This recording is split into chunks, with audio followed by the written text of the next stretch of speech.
Welcome to the Bad Roman Podcast. On this show, we talk with veterans, community leaders, Christians and non-Christians as we explore the entanglement of Christians with the state. The Bad Roman Project was created out of the firm belief that as Christians, we are called to follow Christ, not the state. Here is your host, Craig Hargis. Hey folks, how many friends and family do you know that have been duped in the military service? And how many do you know who recognize being duped by the enemy? How many do you know who are using their experience to discourage young men and women to stay away from the military? Today, Steve O'Connor joins me to discuss his journey away from military life and how his understanding of the teachings of Christ is what pointed him away from the ways of the state and to follow only Jesus. Let's go. Yeah. Left, right, left, right, left. We got our marching orders, man. Left, right. We'd rather serve God than serve Caesar, you feel me? Right. I'm just trying to live what he said. I'm just trying to live. Stephen, welcome to the show. Yeah, thanks, Craig. Appreciate it. This kind of came about whenever you commented on a post. I don't remember what the post was about on our Facebook page, but you commented on it talking about how you were duped by the enemy. And it led you into military service and stuff. And when I get the opportunity, if I could get a veteran on or ex-military on the show, I try to do it as much as possible. Sometimes they don't want to talk about it, and I get it. So I'm very appreciative of you coming on and talk to kind of tell us about your journey, because just in messaging and getting to know you a little bit through Messenger, listening to some of the stuff you said, it sounds a lot like what I've heard from other vets that I've had on the show. And if I can have this conversation with as many veterans as possible, I think that's good, because there's a lot of people still kind of wrapped up in that mindset that support the troops, join the military, defend your country, all that stuff. And I think a lot of it is backed by propaganda, whether it's from the state or from the enemy. Oh, yeah, absolutely. But since it is your first time on the show, let's get a little background of yourself, whatever you want folks to know, as far as your time in the military or just your family life or whatever. And then we'll just talk about a few things that we've discussed a little bit through Messenger, and then it'll just be a cool conversation. Yeah, absolutely. Yeah, it was the post from Tertullian in military service that I commented on. Okay. So where does it all begin? My family history with the military goes back a long, long way. World War I, probably even some service prior to that with grandparents, great uncles. My paternal and maternal grandfather were both in the military, both in the Navy. My step grandfather, he was in the Army. Uncles, a couple of cousins in the Army. When I was 6, I want to say, or so, my cousin graduated from Marine Corps boot camp, and saw pictures of it. And everyone in my family was so proud, so appreciative, and just, I was like, oh man, that'd be so cool. Oh man. And then it just kind of avalanched from there. I wasn't a great student. And so they always say, oh, well, if you're not great in school, the military is perfect place for you. So, I'd always had these thoughts and dreams of grandeur in the military, especially the Marine Corps. It was actually my senior year was 9/11. And oh my gosh, that just, it tore me up. It tore me up. I mean, I don't remember a whole lot of what happened that day, other than what, it personally what happened. My little sister, who was a freshman at the time, tells me these things, and it's like, I don't remember that at all. But I had actually torn my left ACL a few months prior, at the end of the school year, my junior year. And then had been working with the Marine Corps. They said no. So then I jumped over to the Army recruiter. He said, oh yeah, we can get you in, no problem. And 9/11 happened, and he was like, yeah, we're still good. You can still go do helicopter pilot training, all that sort of stuff. I was like, great, cool. And then the last game of the season, championship game for lacrosse, granted there were like 6 teams in Kentucky playing lacrosse at the time. So it's like making it to the tournament wasn't that big of a deal. But anyway, I tore my right ACL in that game. So my military career apparently was like destroyed at that point. The recruiter said, nope, can't make it. So I was like, well, looks like I got to go to college now. So I ended up going to the same college as my brother. And it was a small private all male college in Virginia, and very, very, very conservative. And it really kind of got me into political thought stuff, and really helped me form my thoughts on how to think and what I truly believe and all that sort of stuff. At least believed at the time. And mind you, I'm not a Christian at this point. I was raised, my mom was Catholic and my dad was Christian Science. Oh, wow. That's a combination right there. Very confused as a child. Imagine so. So one week I'm going to Sunday school at the Catholic school. The next week I'm going to learn about Mary Baker Eddy. I'm like, what? Wait a minute. I got the Pope and Mary Baker. Who's who here?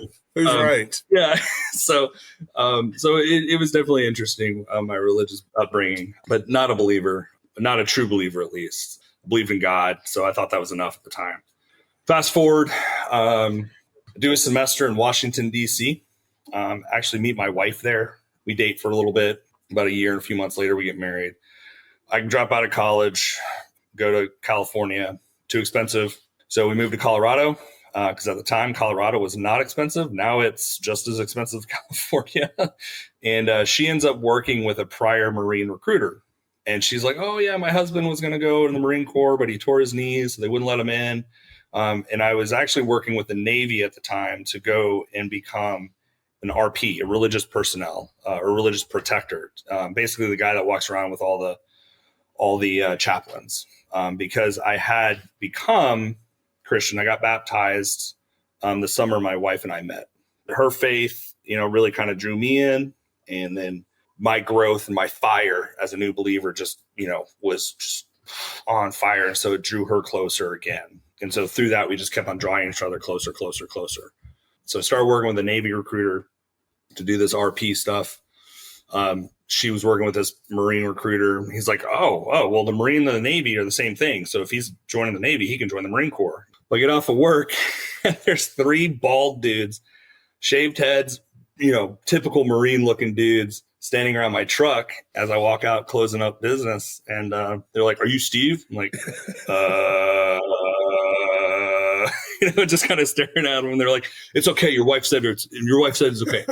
They're just like, and that's history from there. I switched over to the Marine Corps. I was in boot camp a couple months later, started as a reservist. And then about a year into reserve time, they were calling for volunteers to go active duty for a deployment. Raised my hand. I'm like, yeah, sure. Because it was right around the downturn, no college education, no skills really to, call upon, no military experience to get a contracting job or anything. So I was just kind of doing odd jobs here and there. So I go active duty for a deployment to Iraq in 2008. Do that, and they asked me if I want to stick around. I was like, yeah, sure, why not? Talk to my wife. She was like, yeah, sure. Do a second tour to Afghanistan from March 2010 to November 2010. And my wife ends up getting pregnant just beforehand. So I actually missed my son's birth on my second tour. He was born 10 days before I got home. While I was over there, I was actually talking with another unit who was going to be returning kind of the same cycle the following year. And ended up, once I got home, switching to this new unit and extending my contracts or my enlistment by a few months and deployed with them again from November 2011 to about June 2012. So 3 tours in the span of about 4 years-ish. I was intel, all at the very ground level, battalion level. My third tour was with 1st Reconnaissance Battalion. And I got attached to Bravo Company. Their claim to fame, besides being part of 1st Reconnaissance Battalion, is I don't know if you know the HBO special Generation Kill. It's kind of like a modern day Band of Brothers. Okay, I do know Band of Brothers. Yeah, so Generation Kill is about Bravo Company 1st Reconnaissance Battalion invading Iraq during the Second Gulf War. So that's the unit that I'm attached to. Go in, do all sorts of crazy, nasty shit, stuff I'm not proud of anymore, stuff that I cheered, stuff that I, wish that I didn't do now. Pulled triggers, pointed, said, yep, got positive identification, made sure that UAVs that we had on station for us had at least 1 or 2 Hellfires so that we could do that whole business. So yeah, get out August 2012, start school, graduate from CU Boulder in 3 years. My daughter was born my senior year. And, right around as I'm starting to graduate college, I'm just get this uneasy feeling about the oorah, America kind of thing. And take my first job as a city planner up in Twin Falls, Idaho. And they all know, I'm a veteran. So they asked me to the Memorial Day celebrations 2017. And I'm like, yeah, sure. Yeah, good. Yeah, I'll do it. Sure.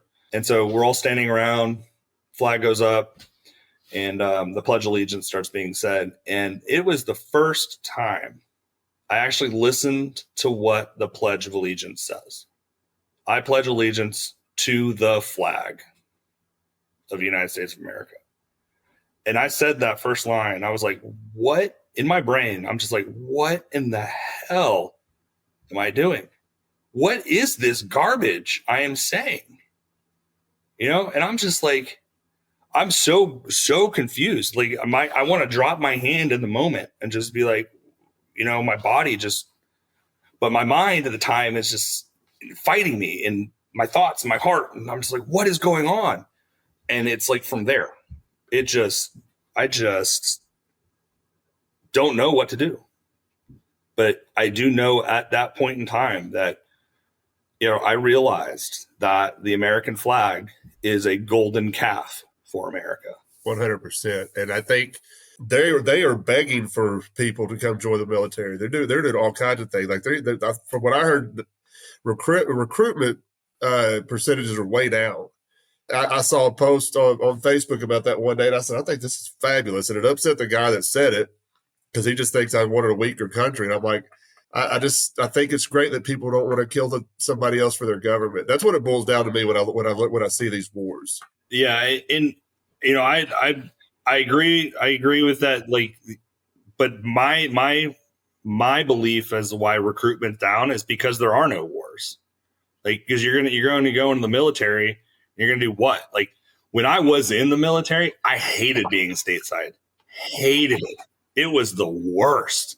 Inspections, then you're doing all the stupid training that you already know how to do this crap. And it's just one after another of these stupid things that you just got to do to check the box. Right. And it's just like, no, let me just go do my job. Let me just go do my job. So I think, there might be something to that people might not be as interested in the military because of, some of the political environment that's going on. But I also think it's also due to the fact that there's nothing going on. Like the special forces are pretty much the only thing that's really, my understanding is the only people that are really doing anything, except for the expeditionary forces, the Marines going out with the Navy, the MEUs, the MEFs, or the MEUs and all those other things that just kind of are out presence wise, right? But there's just not a lot. The U.S. military is just not, as a whole, doing a whole lot. And the reason why I was able to get in with the 2 knee surgeries was because it was in 2006 when every day it was soldier gets blown up in IED. 2 Marines killed in ambush. It was just like the headline was just like left and right. And so while there was a lot going on, there was just the news coming out of Iraq was just terrible, and so nobody wanted it at that point. Well, whatever the reason is, I'm glad, and it seems like we're somewhere in everybody's business at all the time with our military. Oh yeah, whether we're actively killing somebody is one thing, but oh yeah, I don't know if some of that's been cut out too because they just do a lot of bombing, or they just selling a bunch of arms to. Or like when I say bombing, I mean like drone bombing and stuff like that, or they're just selling arms to countries like Israel to do the bidding for them. Because let's not get it twisted. The United States government has no problem killing innocent people in mass murder. I mean, we see it all the time. So, but they could just you do it to another country or another state like Israel, then they're more than happy to kind of keep the heat off them. But I think people are waking up to that too. They look at that, they see how how they're when they talk about taxation, the money going to military spending and all that's being used to commit genocide in other countries, people are like, I don't think I support this. There's, it doesn't seem like there's anything they can say to convince these people anymore, unless you're wrapped up in this mindset of they're fighting for your freedoms. And I want to touch on that too, kind of like you've already told us how when you got in and what your reasoning was. But when you said you were there pledging the allegiance, and you said, well, just listen to what you were actually saying, and you told me in messaging too, you said, I was in church the day before, maybe I'm getting this backwards, but you said I was pledging allegiance to Jesus, and the next day I'm pledging allegiance to a flag. Yeah. Yeah. You said it was, to me, it sounded like it was very confusing to you. And listening to you describe that, I remember when I kind of started waking up to moving out of my neoconservatism into libertarianism or whatever, then in anarchy, and now I'm just calling myself a Christian. But I remember when I started that transition and kind of waking up, how uncomfortable it was. And it sounded like you had a lot of mixed emotions going on too when all that was going down.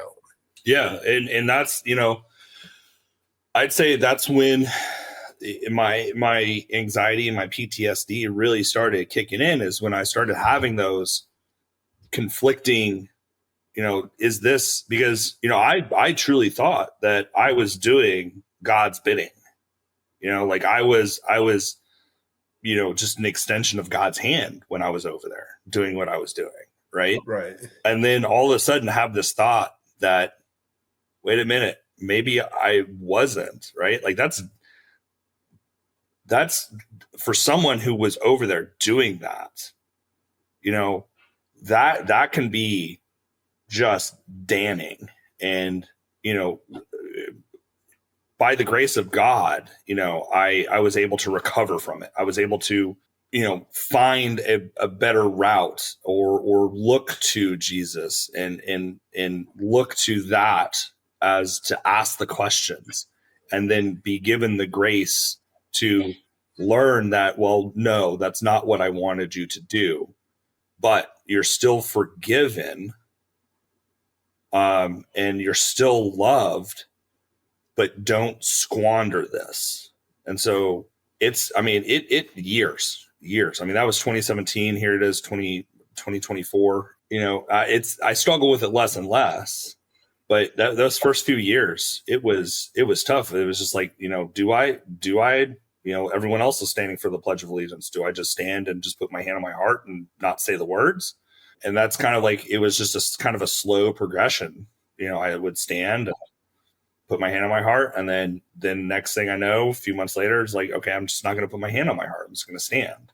But now I stand when they're doing it. And I do that not as a way to, say like, yes, I'm still entangled in this. I do it out of a respect for those that truly believed in what the flag represents of freedom, right? Because I have buddies that I didn't have any really good friends that were killed in combat. I had people that I knew, guys that I worked with on a fairly regular basis that died. Most of the people that I know that died from suicide. Yeah. They came back and they killed themselves. And it was what was it? May 2018, I think, was the month that I actually lost more people to suicide, lost more friends to suicide than I did to, acquaintances dying in combat. So, it's just a rude awakening. Why is that happening? Right. And I truly believe in my heart that the reason why we veterans struggle with what we did over there is because there's something inside of us. There's something inside of us that's truly telling us that that's not what we should have done. You hear this survivor's remorse. And yeah, that's a thing. Like, okay, the guy next to me died, but I didn't. Why? But that can be a real thing. But I think a vast majority of the things, the reason why a lot of veterans grapple with this whole thing and succumb to suicide, it's because they either can't grasp the fact that and I might be overgeneralizing this, and I don't know if, this is probably going to offend a ton of people, but I truly believe that veterans are realizing that it's what we did over there is not what God wanted us to do. We were duped. We were duped by the enemy. And it's so blatantly clear to me now that that's what happened, especially reading the Gospels, reading the words of Jesus and the story of Jesus, and reading it. He is nothing. He wants nothing to do with the state, wants nothing to do with violence, wants nothing to do with any of that. So why would someone believe, and this is me with eyes wide open. Why would somebody truly believe that going over with a gun or flying a $30 million jet and bombing somebody, why would that be doing God's bidding? It flies in the exact opposite direction of what he wants, which is life, not destruction, not death. That's what I believe. It's just veterans are realizing that what we did over there is not what God really wanted us to do. Yeah, and you mentioned the suicides. I read something, it's been a while back now, maybe a couple years ago, that there's been more veteran suicides since the quote unquote war on terror started than actual combat deaths. Yeah. And that should be telling people something that I don't know how I did not serve. I tried to, they rejected me, and I just went on about my life. My buddy that went with me to Little Rock for that testing, he got picked. He said it's the first day, as soon as his boots hit the ground, he was in a firefight. Yeah. That sounds terrifying, It is. My mom was like, I'm proud of you, but this is terrifying to me. Yeah. But I thought I was doing the right thing, Like you said, and so many people that do go join this, I do believe that too. I do believe a lot of people that do join the military think that they are doing it for righteous reasons or for the right thing. Because I had the belief too that the United States of America was there to protect Israel, and it was okay if it meant killing somebody else. Yeah. But if you really take the words of Jesus seriously, like you said a minute ago, he doesn't care about the ways of the state. Yeah. He's all about peace, and I think you're right. I think that has something to do with these veterans who are killing themselves, and that's heartbreaking. And the fact that so many Christians are still wrapped up in it and still kind of gloss over that stuff because they're still in that same mindset that we were. Mm-hmm. Yeah. Yeah. I don't know. I think it's heartbreaking to me to even hear these stories because we could do so much better. But at the same time, I'm proud of you for waking up to it and recognizing it for what it is. And we're all thankful you're still here too. Yeah. It's, and that's, I really, you talked about this on a podcast with Mazakis. I'm going blank on his first name. Expedition from Matt. Thank you. About the divine council worldview, and I was introduced to that a couple of years ago by a pastor at church who the series. It was actually 2 years ago, Thanksgiving. We went to church, and our church was doing a series on gods, little g, vanity, money. I can't remember what the third one was, but the fourth one was power. And this pastor, he was the chaplain for the seventh training group here, where I live, outside of Eglin Air Force Base. So he's in it. He's still in the military, but he has the exact same beliefs that I do. And so he introduced it to me, and learning about that whole divine council worldview and how the nations came about, right? And all those nations, right, declared their kings, and the Israelites did not have a king because God was their king. It's just so telling, especially when you see it that way. Until obviously they screamed and shouted and threw a temper tantrum for a king. So God said, this is what's going to happen. And guess what happened? It hasn't changed. Yeah, that scripture, 1 Samuel 8, I find so interesting too, because especially when you try to explain that to a Christian who's still kind of wrapped up in their statism, Mm-hmm.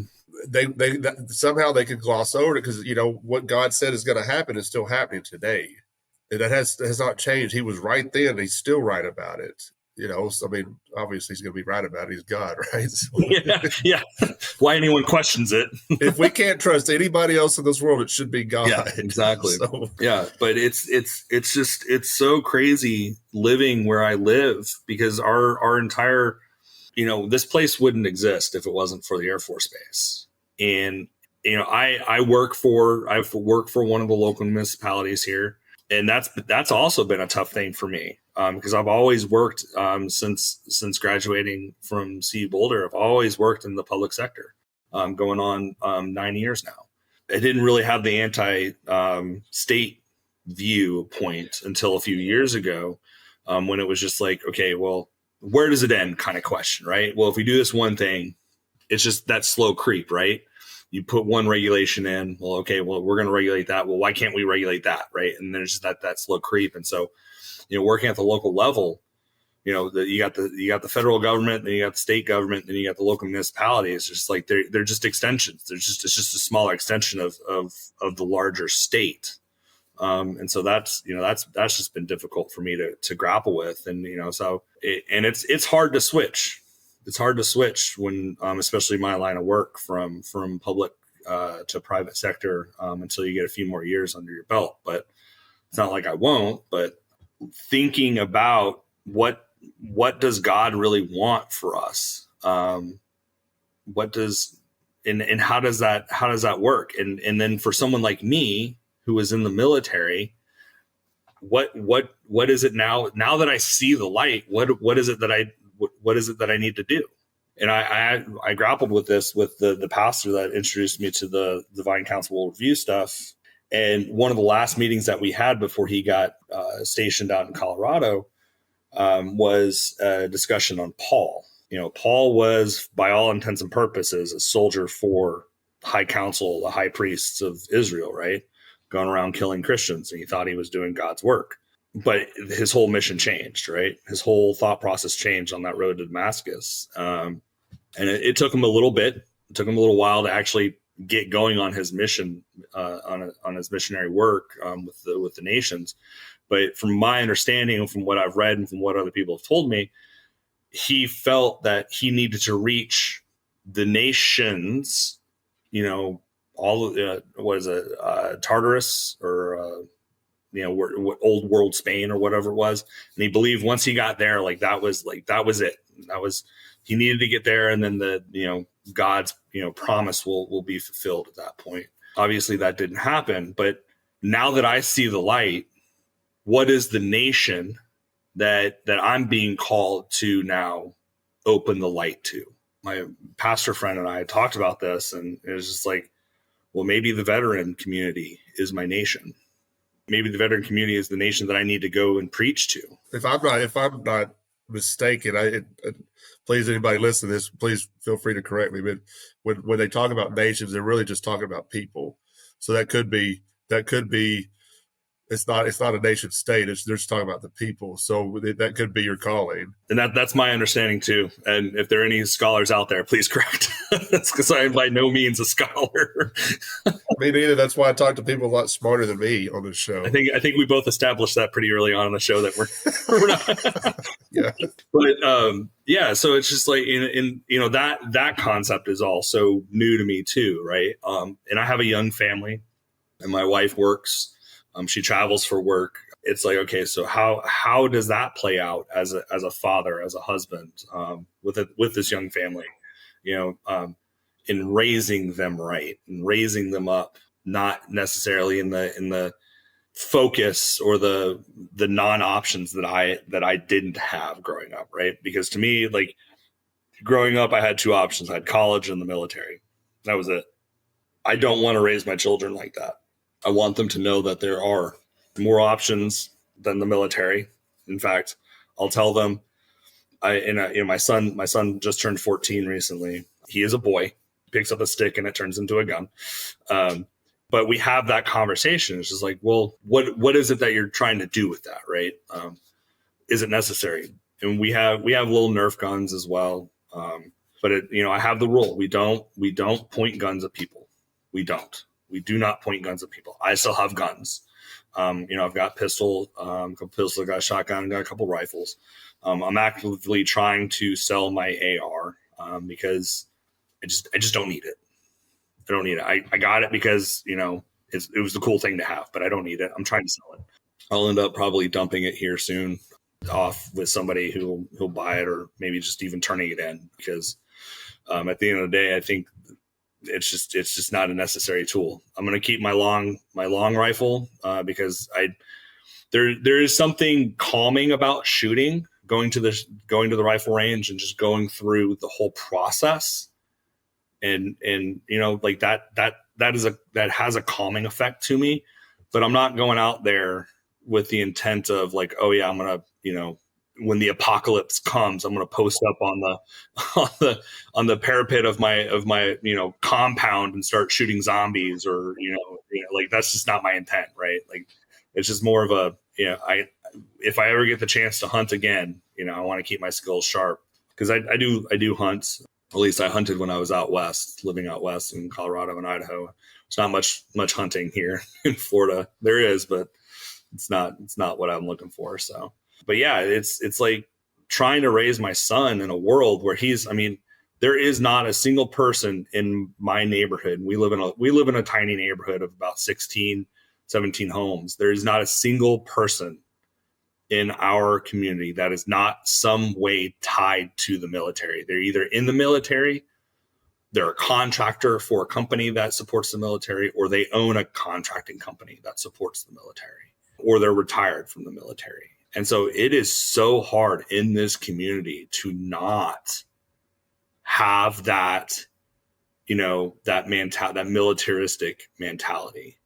And I'm just going to straight up say it is pure brainwashing. Boot camp is pure brainwashing. And if there are veterans out there that do not see it, they're still brainwashed. And I know there are a lot of guys in the military that know that it's brainwashing, but they're beyond the point of this is just a mission I believe in. I believe that this is, America is the path to bringing about world peace. And that's sad to me now. 10 years ago it wouldn't have been, but that's just, that's just the nature of it. Right. And so bringing my son up and telling him like, hey, the military is there. It's going to be there. It's never going to go away. Like, it's just not. The state is never not going to be there for us until the world is healed and heaven and earth reunite and we all live on that city on a hill. But how do you raise a child, an impressionable teenage boy in this world, and teach him that may be what everyone around you says is good, but that's not what this book is telling you. That's not what Jesus is telling you. When you really look at it and you really meditate and you really just focus on what he wants for you. How do you do that? I think you're going about it the right way. I don't have any children myself, but I think you can kind of just live your life as an example, because you redirected, you refocused back on Jesus, and it really kind of started bringing you out. If you could keep your children focused just on the very basic teachings of Christ, of loving your neighbor and your enemy, it could change the world. Okay. So I grew up in West Texas in a military town myself. So I know what you're talking about. There was an Air Force base out there. Now, that can be very difficult. But then, then I was a kid, but I was just grew up raised that way when it came to military life. And, I never really cared about politics as a kid, but I always kind of respected the flag and the militaries, the military service members and all that stuff. But yeah, I can imagine, especially if they're going to schools with kids that are connected to the military as well. So they're going to be, kids can be impressionable, especially with their peers, So I think that the best route, and I'm not qualified to give you advice on how to raise your children, but I just think to just kind of do it like you did. Just refocus on Jesus every chance you get. Hey folks, do you like salsa? I love salsa. I have come up with a fire recipe, and we have been shipping this homemade salsa all across the country. If you like salsa and want a cool way to support the project and spread the message of no king but Christ, then holler at us. You can reach us at badromansalsa@gmail.com or visit the official Bad Roman Salsa Facebook page and message us there. Thank y'all so much for your continued support. Now let's get back to the show.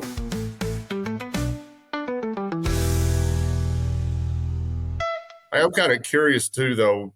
You said something earlier about your wife sending these military recruiters to you, and now where you're at now, how has she responded to this new you? I'm just, and you don't have to tell me if you don't want to, but it's been kind of rolling around in my brain a little bit because I'm kind of curious that she's the one that sent them to you and where y'all are at now. Well, not only that, her little brother followed in my steps and joined the Marine Corps shortly after he graduated in 2012.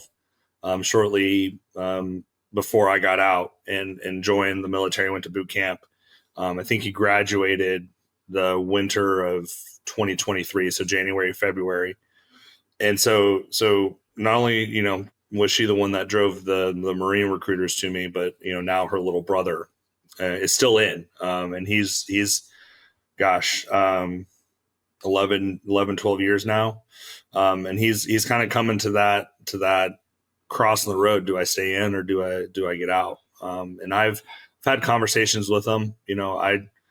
I told him it's just, you gotta do what you feel is best for you right now. But if it were me in my situation right now and knowing the situation that you're in, because he's separated from his family, he's got 3 kids with his girlfriend. They're in Southern California. He's at Camp Lejeune in North Carolina. He's been separated for 2.5 years now. And he could be stationed somewhere, again, away from them. And so it's just like, the military does not care about you. They don't. They have spots that they need to fill. And so I've been honest with him, like, if I were you, I'd get out. I'd just get out. And and I've told him about other motivating reasons to get out, such as, my beliefs and being brainwashed and the statism and all that sort of stuff. But that kind of falls on deaf ears with him. But my wife, going back to my wife, she seems to be handling it. I don't want to speak for her, honestly. And maybe that's another conversation on the show, is to bring her on and ask her that. But she seems to be handling it. She grapples. She struggles with it when I say some things. And I think the thing that she struggles with the most is the fact that I spent so much time away as our family was growing. In that third tour, especially, my son had just turned 1 just before I left. And that was a particularly rough deployment for our marriage. It almost split us. It was so difficult. I had very little connection. I'd go weeks without being able to contact her, just because of where I was, what I was doing. And so it took its toll. And so I think she struggles with, well, was the sacrifice then really actually worth it? If this is how you feel now, if you feel like that, then, what was the point of doing this whole thing in the first place, kind of thing. So my thoughts and beliefs are still new and well, not really new, but still raw. I'm still working through a whole lot, still trying to finding my path through it all and what God really wants for me through it all.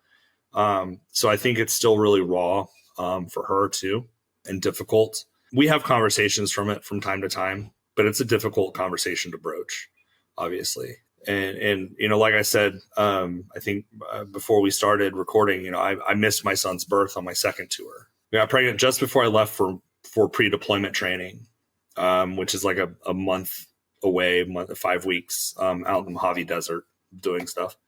And then I got a little break before leaving, and I was already slated to go advanced party, so ahead of the main body. So I got to go as soon as we got done with that pre-deployment training. I got 2 days just to debrief, do all that sort of stuff, and then I left to go back home to Kentucky.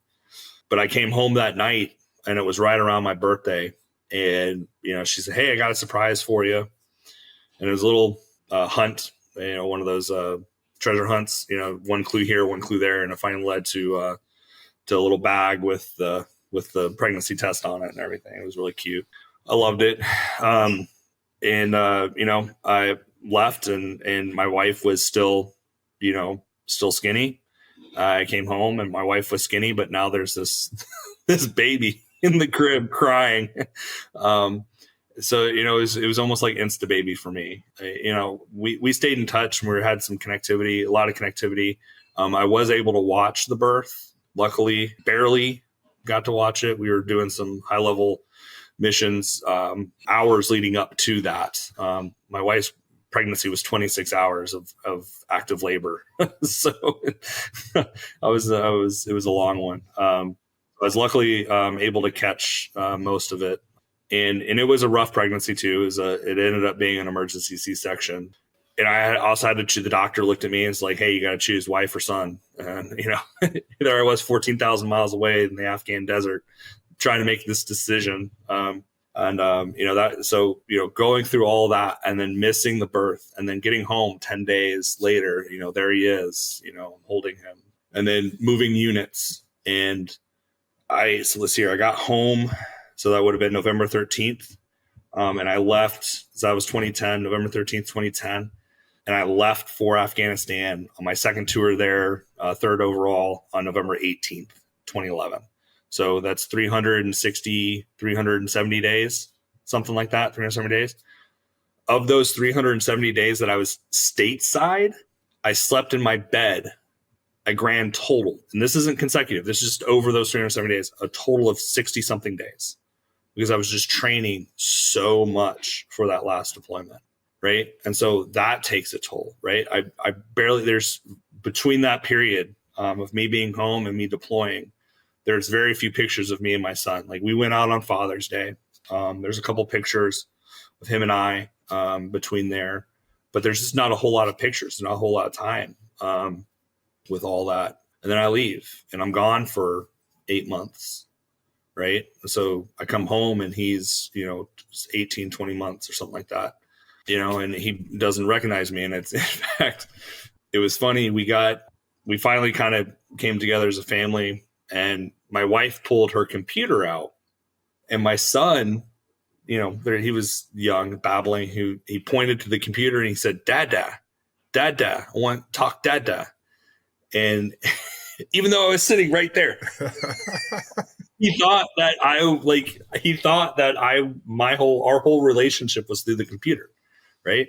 And so, those are the things that my wife thinks about when I bring up the topic of the military is not what God wanted me to do. It's not. I mean, I can understand. I think I can understand her position on that too. Absolutely. 100%. What you're doing and what you've gone through could be an inspiration to other veterans or to people thinking about getting into the military. And I don't know if you ever do any writing or anything, but maybe starting a Substack, and maybe because you talked about maybe this being you're thinking about talking to veterans because something's been placed on your heart to do this. So you're thinking about it. So I don't know, maybe starting a Substack or something to kind of write about your experiences and sharing it with folks, even if it's just in your community. Yeah. Because I'm a firm believer that we start this podcast is cool. I can talk to people all across the world, but I'm a firm believer that you start in your community with these conversations, and it kind of works its way out. Yeah. With your neighbors, so I maybe start something like that. And let your wife listen to this podcast. There's a lot of people who's going to listen to this podcast, so I don't know if it'll help her any, because like I said, I can understand her position a little bit on that too. So have you had an opportunity other than speaking with your son or your wife about this, or your brother-in-law? Have you had any experience talking to other folks in your community or even just at church about this? If y'all live in a military town, obviously there's going to be people from the military in your church. I have a neighbor who recently retired, and we went out to dinner a few months after he retired, and he said something that was very enlightening. He just said that something to the effect, and I'm probably going to screw it up a little bit, but it was something to the effect of, I've had a lot of time to think back on my career, and something just doesn't feel right.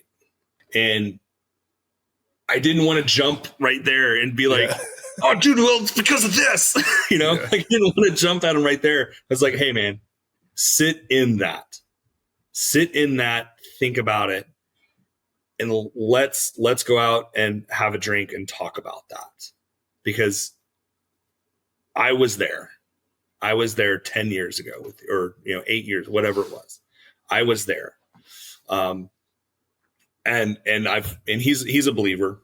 And so that having that conversation of the what God really wants and the anti-state type of conversation through that Christian lens will be easy to broach, but the topic in and of itself will be difficult to broach with. Well, no, I think you did right by not jumping all over him about it, because I understand that too. Whenever I first started waking up and learning these new things, especially reading early church stuff, man, I wanted to run out and tell everybody. If they just said one thing that I thought I could bring up Tertullian and tell them about Tertullian, man, I was all about it. Then I had to back off, because I can be a little aggressive when it comes to this conversation, not aggressive in a bad way, but very excited that people are like, they're seeing something, but they don't understand they don't understand their new way of viewing things. They just know that something's not right. And so I've had to teach myself and talk to myself over and over again just to back off. But I think that was perfect. What you did is just have him just say, just sit in that and then think about it. Because I think that's the perfect approach, especially from what you came from. I mean, like I said, I didn't have those experiences. So the more you do this, and I believe this, because just sitting here talking to you, it's happened to me through over the almost 5 years of this record, since at the time it's recorded, we've been doing this project, that more and more people I'm having more and more conversations with more and more people. Yeah. And so if that one person that God put in your way to talk to him about this, there's going to be more. Yeah. And the more you do it, the more prepared you're going to be to have this. But I mean, you started off perfectly to me with this one guy. I think that was the perfect way to handle that, because you can scare people, especially knowing what you know. I think I've scared some people off, because I said, I get pretty excited. I've scared some dads whose sons are thinking about the military, and they come to me like, oh, can you talk to my son about the military and everything? And I'm like, well, I'm going to be honest with you. I'm going to tell him what the military is like. I'm not going to sugarcoat it. I'm going to tell him I broke my back. I dislocate my shoulders 3, 4, 5 times a year because of the military. I popped both my knees again in the military. I have no feeling in my left and right pinky toe because the boots were so tight and my feet were so wide and they didn't have the right boot size, but because of regulations, I wasn't allowed to wear them, or wasn't allowed to wear boots that weren't regulation. I scream at night. I don't remember my dreams. The list goes on. I snore now because my sleep apnea is just getting so bad. It just, I could just go on and on about what the military has done to me. And that's the story that I'm going to tell them, and that's what I tell the dads. And then if I know they're a believer, if I know their dad's a believer, I'm also going to tell you that it's not what God wants. God does not want your son joining the military. They're like, that's when I get the, what are you talking? And I kind of, okay, that was going to be my next question. So these fathers are wanting you to kind of encourage them to join the military, or tell them all the good things about military life, or I don't know if they want me to encourage them necessarily. The vast majority come to it from can you just kind of give them, an understanding of what the military is, kind of like, they want the broad brush strokes. I don't necessarily think they want me to paint the rosy picture that a lot of the recruiters will do, but at the same time, I don't think they understand fully what they're asking at the same time. And so that's why I go to both extremes when I say, okay, if you want your son to speak to me, this is what I'm going to tell them. Right. Because what I don't want to have happen is me just saying, oh yeah, sure, I'll talk to him. And then, I get the phone call and then I tell the son what I just told you all. and then, go through the whole, and by the way, I know you were a believer. I know you believe in Jesus Christ. God doesn't want this. Right. And then have in the conversation. Right. And then they go to their dad all like confused, like, this is what Steve told me, and like with no context. And the next thing I know, I get that angry phone call. Like, what the hell did you do to my son? Like, what? Well, again, that's another way. I think that's the perfect way to approach it too. And don't sugarcoat it. I think you'd be doing the kid a disservice if you did sugarcoat it. But I think it's right to explain to their fathers, this is how this conversation is going to go. And I'm going to let you know that if you really want me to do this, I'll do it. But so I think, regardless of what your GPA was in high school, I think you're very intelligent. Though I think you understand this and how to operate with this now. Yeah. I think you could use it, maybe make this a ministry or do this, and even just start in church or start writing about it. But if you got fathers coming and asking you to talk to them, something's going on here. Yeah, it's not a lot. It's only been in the last few years, just because my son's 14. And he and I go on father-son retreats to Colorado every other year or so. And so we're around other dads with kids and boys the same age. And we actually did one this summer. It was a 5-day mountaineering trip out in Colorado in the oh my gosh, it was in like way north of Fort Collins area, Mountain Zirkle. Oh, it was so awesome. Mountain Zirkle Wilderness. It was us and 8 other father-son groups, and then led by a father-son team that were the son was about 4 years older than the boys, and then another guy that had gone through kind of the training as well. And I had a couple of conversations with a few of the dads there. One of the dads was still in the military, and he and I had some conversations and struggles, talked about that sort of stuff. And so, yeah, it's definitely something that I want to do. And again, thank you for offering, thank you for, just write it down, because I kind of hear that from time to time.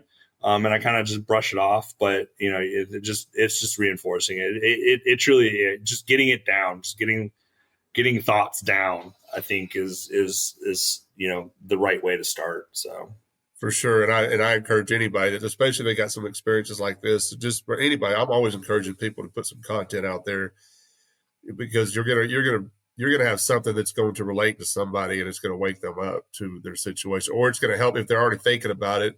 It's going to give them something to read, like it's going to encourage them to keep moving forward with it, and keep setting in this and thinking about what they're seeing now. I'm all about more content, more people out there talking about, whatever your life experience was. If you can help somebody with it, man, I'm all for it. Yeah. I know it's an oldie but a goodie. If I can just get one, right, it's worth it. Yeah, I say it all the time. And I pray to God it's my son, right? I pray that he doesn't go into the military. I think I've done a good job to this point, because he doesn't pledge allegiance. We started virtual schooling our kids this year, but last 2 years he was going to a private school, and all of his buddies, one of his best friends, his dad's a B-1 bomber pilot, and like the B-1 is just like, it's one of the coolest, aircraft out there, right? Like, it's just, and then we also got the Blue Angels right down the road from us, right? And regardless of what you think about the military, watching the Blue Angels is just freaking cool. Yeah. I mean, it's just plain cool. But it's just like the crowd, though. It's the crowd. Like we've gone a few times, and it's just like, you cannot get away from seeing the American flag and just the pure worship of the state at those types of events. And, actually it was really funny. And it just popped in my head. We went to go see Moana 2. My daughter, she's 8. We went to go see Moana 2, and the whole premise has this almost Tower of Babel like story to it. And I wouldn't say it's state worshiping, right? Worship of the state, but it's like more worshiping the connectedness of peoples, right? It was actually, I don't know if it's just kind of how I viewed it. when I was watching the movie. But it's just like, our people are this people, these people are this people, right? And like we are greater than the gods, right? Kind of thing. We just need to be, band together and rally around this type of thing. And that's when I see that stuff at like the Blue Angel stuff, or even just out here in the community. Memorial Day was just the amount of flags, Veteran Day, right? Just the amount of flags that people just put out. It's just like, oh my God. It's like somebody vomited a bunch of flags. Yeah. And it's like, what happens to all these things, right? And there's another thing. It's like you got all these patriots out here with all these flags, right? It's like, do you all actually properly dispose of these flags per the flag code, right? Then you got the guys wearing where we live is big spring break area, right? A lot of the universities, the kids come here, the fairly conservative universities. And I can't tell you how many times I've been down on the beach during spring break, and there's a dude passed out with the American flag, swim trunks, and there's that brown spot because still passed out, And it's just like, dude, you just realized you just pooped on the American flag. Like, it's just like, how is that? Like, I can't explain that. I can't. Yeah, I've had this discussion about the flag with a friend of mine, and he goes, and he's an anarchist, and he goes, but the flag's great. And I was like, I said, I used to think so, and I said, but when I look at it now, I see it differently now, because I know there are people on the other side of the world that see that flag and they're being obliterated by people wearing that flag. So I don't look at it the same way. But it is what it is. I draw a hard line. If I show up to a church and there's an American flag and I'm walking out, I won't do that. I can't. Yeah, I can't deal with that, and I'm leaving. Now, you were talking earlier about standing, kind of just out of respect. I've gotten to the point now I won't even stand up. I used to do the same thing. I kind of worked my way into it. I did it at a Memphis Grizzlies game, watching a live basketball NBA game. Yeah, and everybody stood up and I sat down, or I just stayed seated. And I could hear the whispers, and that's just where I'm at with it. But I do that for the national anthem. So if the national anthem's playing, it was funny. We were at one of my son's flag football games, and they play on the high school baseball field. And they had a football game, a high school football game going on. It's right next door. And the national anthem started playing, and we're talking, there are 3 flag football games going while the national anthem starts playing, and everybody stopped. Everybody, all 3 games stopped mid-play. And I'm sitting there, everyone stands. That's what you call being brainwashed. And I'm just looking around like, what is going on? Why? We're in the middle of a game here. That's not even for us. That's for them. Can we just for 3 minutes? For 3 minutes. Have you seen that video of I don't remember when it was. It's been a few years back, where the umpire and the manager of a baseball team are out there arguing with each other, and then the song started, and they stopped arguing during the song and put their hand on their heart, and then they went back to arguing after the song was over. Oh, geez. It's like it's a programming, dude. Yeah. And I've said it often on the show too. I was there. I was that guy too. So, I don't know if I'd have stopped playing a flag football game for somebody else's national anthem. Yeah. Hey, folks. We have set up a very simple way to donate to the Bad Roman Project through spotfund.com. Just go to SpotFund and search No King But Christ. This has become necessary to continue to provide a quality podcast and keep production costs down as well. Just $5 or $10 a month will go a long way in helping us keep this project going and continue spreading the very basic message of No King But Christ. So if you like what we were doing and can find it within your budget, go to spotfund.com and search No King But Christ, and you can set up monthly donations or even donate one time. Any and all donations help more than you know. And as always, any donations above production costs will go directly to charities in Memphis, Tennessee. Thank y'all so much. Now back to the show. Do you have anything you want to plug? I mean, I know we kind of did this on a whim when I saw your comment on the post, and I always appreciate getting to talk to veterans on the show. Yeah, no, I got nothing. I got nothing to plug. Yeah, I think you're going to work on. Oh Jesus! Yeah. I think you're going to work on something soon, though. I think you've got enough going on that you can maybe just start writing some stuff down and see what that does. Yeah. And if you do, maybe we'll get you back on and talk about some of your writings, and you will have something to plug then. Hopefully. All right, buddy. Well, keep doing what you're doing, and keep talking. You know, even if it's just, like you said earlier, even if it's just one person, just that's good. That's a good start. Will do, brother. All right, I'll talk to you soon. Thanks for joining us this week on the Bad Roman Podcast. Be sure to subscribe to the show wherever you find your podcasts to never miss an episode. And while you're at it, if you like what you heard, we'd appreciate a rating on iTunes. Or if you'd simply tell a friend about the show, it really helps people find us. 100% of donations are given to local charities in Memphis, Tennessee. To learn more about the Bad Roman Project and to find show notes, please visit thebadroman.com.